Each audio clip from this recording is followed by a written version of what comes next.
I'm working on a debt payoff plan for a client, and I wanted to give you guys a little run through so you can see what that looks like.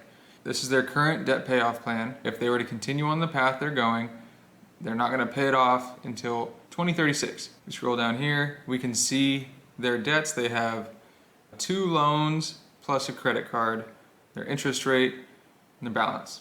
All right. Now, what they're currently paying is here.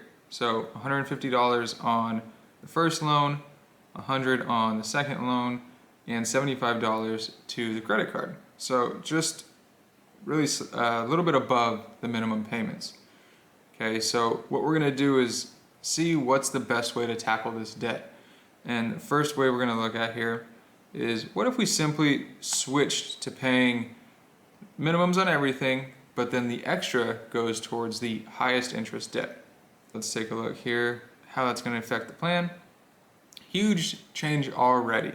Remember, I'm not having them apply any more payments yet. Simply with the amount they're already paying off and just redirecting those in a different way, they're going to save roughly $5,800 in interest and be debt-free 79 months sooner. Okay. The other option is, what if we paid lowest to highest balance? Now, sometimes this doesn't make as big of a difference, or it's the same thing.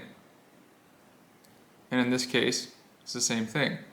Okay. So I'm going to go back to highest to lowest rate, and if we just paid an extra $100 a month following this plan, what would that look like?